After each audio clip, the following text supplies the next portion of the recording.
존경하는 국민 여러분, 안녕하십니까. 더불어민주당 경기 광명을 국회의원 양기대입니다.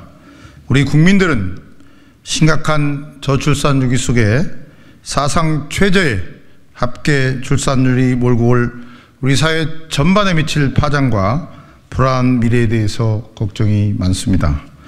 그런데도 윤석열 대통령은 저출산 인구 위기에 대해 연례 행사처럼 가끔씩 한마디씩 던지는 한가한 대응을 하고 있습니다. 윤 대통령이 이러하니 각 정부 부처도 정책 방향을 제대로 잡지 못한 채 저출산 인구 위기 극복을 위한 큰 그림을 그리고 실행해 나가기는커녕 기존 정책의 확대 땜질식 대응으로 일관하고 있습니다.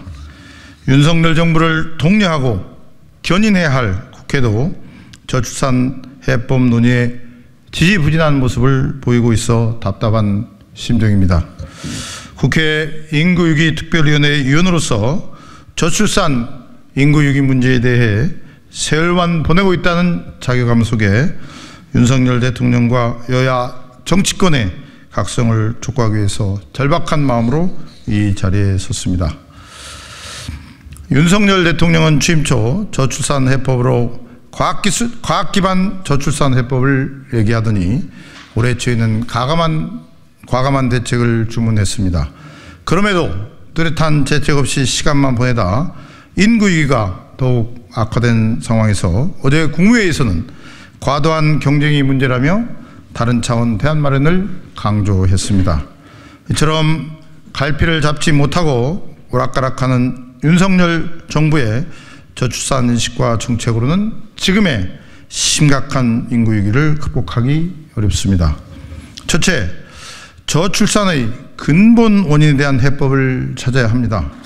윤 대통령은 취임 후 저출산 정책을 국가의 지원을 확대하는 데만 초점을 맞춰왔습니다.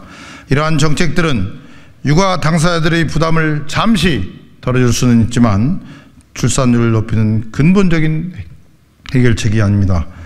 지금의 심각한 저출산 인구 위기는 과도한 경쟁사회, 취업, 주거 문제 등이 직접적인 원인이긴 하지만 결국 결혼과 출산에 대한 미래 불안 등 경제적, 사회적 부담이 저출산의 근본 원인에 더욱 가깝기 때문입니다.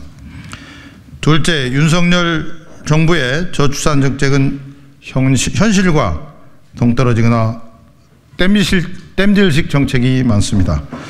윤 대통령 재임 동안 대표적인 정책은 출산 장려금, 육아휴직, 보육료 지원 등 현행 제도의 확대와 지원금 신설에 초점을 맞춰왔습니다.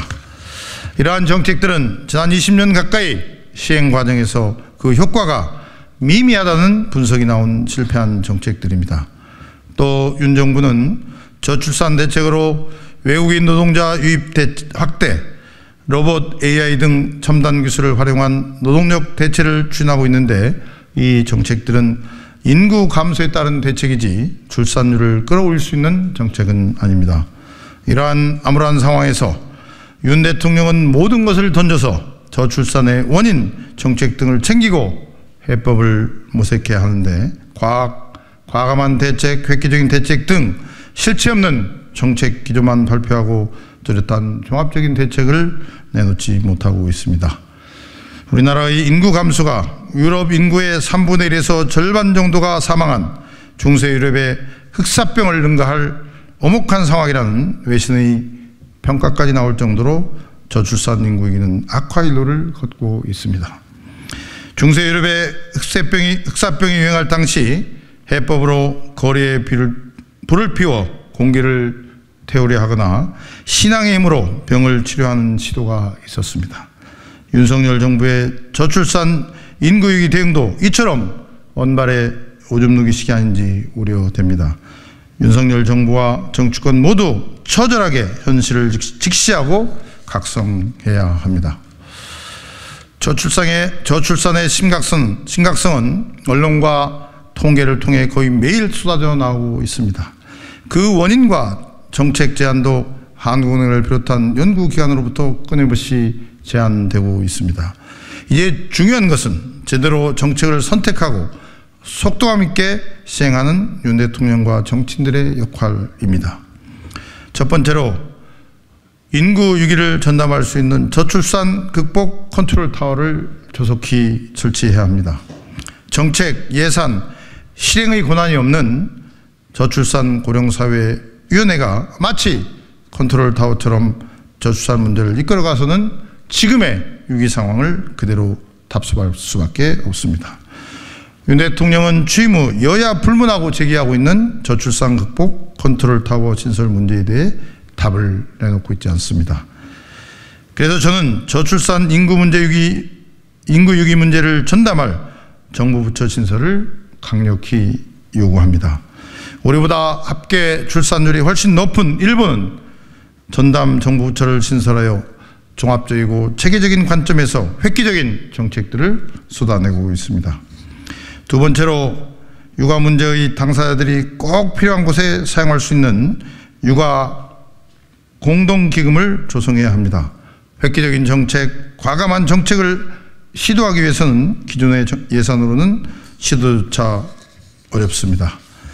어제 정부가 남아도는 지방교육재정교부금과 교육세의 일부인 약 11조 원을 저출산기금 또는 저출산특별회계 예산으로 쓰는 방안을 검토한다고 합니다. 이 예산으로 육아휴직급여, 아동수당 등 자녀가 있는 가정에 현금 지급을 대폭 확대하는 방안을 추진한다는 것입니다. 하지만 교육계가 반발할 가능성이 높은 데다 단기간 현금 지급을 확대할 수 있지만 지속 가능성은 담보되지 않습니다. 더 늦기 전에 정부와 지자체, 기업, 국민 모두가 참여하는 육아 공동기금 조성에 나서야 합니다. 이미 육아 공동기금 조성에 대해 정부 측도 필요성을 검토하고 있는 만큼 신속히 추진해야 합니다. 세 번째로 저출산 정책에 2030 청년들을 비롯해 당사자들이 직접 참여해야 합니다. 직접 당사자들이 주체가 되어 주도적으로 정책 결정 및 시행 과정에서 적극적으로 역할을 하는 것이 중요합니다. 윤 대통령은 저출산 인구위기 관련 회의 때 청년 육아 당사자들의 생생한 얘기를 직접 듣고 그들의 의견을 중심으로 정책을 결정하는 당사자 중심의 인구 정책을 지금이라도 당장 시행해야 합니다. 네 번째로 저출산 위기 극복을 위해서는 대통령과 여야 그리고 사회 각 분야의 관련 그룹들이 참여하는 초당적 협의체를 만들어서 최우선의 국가적 시대적 과제라는 국민적 공감대를 형성하는 것이 절대적으로 필요합니다. 저출산 문제 해결을 하는데 중추적인 역할을 했던 스웨덴의 인구위원회, 프랑스의 전국 가족회의 등 범국가적인 초당적 협의체는 좋은 사례가 될 것입니다. 정권이 바뀌고 여당과 야당이 바뀌고 사람이 바뀌어도 저출산 인구위기 문제만큼은 지속적으로 일관성 있게 해결해 나갈 수 있는 국가적 시스템을 구축해야 합니다. 그 중심에 윤 대통령이 서야 합니다. 윤 대통령은 2024년 신년 초에 여야 대표 등을 초청해서 최우선적으로 인구위기 극복을 위한 초당적 상설협의체를 구성해야 합니다. 윤 대통령의 말대로 정말 시간이 없습니다. 한 아이를 키우려면 온 마을이 필요하다는 아프리카 속담처럼 아이를 보호하고 기르는 것은 개인이 아닌 사회 공동체의 책임이자 과제입니다. 현재 우리의 소중한 조국 대한민국이 인구 소멸 위기로 깊은 병을 앓고 있습니다. 이대로 간다면 우리는 끓는 주니아 속에서 서서히 죽어가는 개구리 같은 신세가 될지도 모릅니다. 정말 시간이 많지 않습니다. 윤 대통령과 여야 정치권은 저출산 인구위기 문제만큼은 오직 나라와 국민을 위한다는 각오로 협치의 정신을 발휘하여 함께 적극적으로 나서길 간곡히 호소드립니다. 국민 여러분께서도 더욱 큰 관심을 갖고 함께 힘을 모아주시기를 호소드립니다.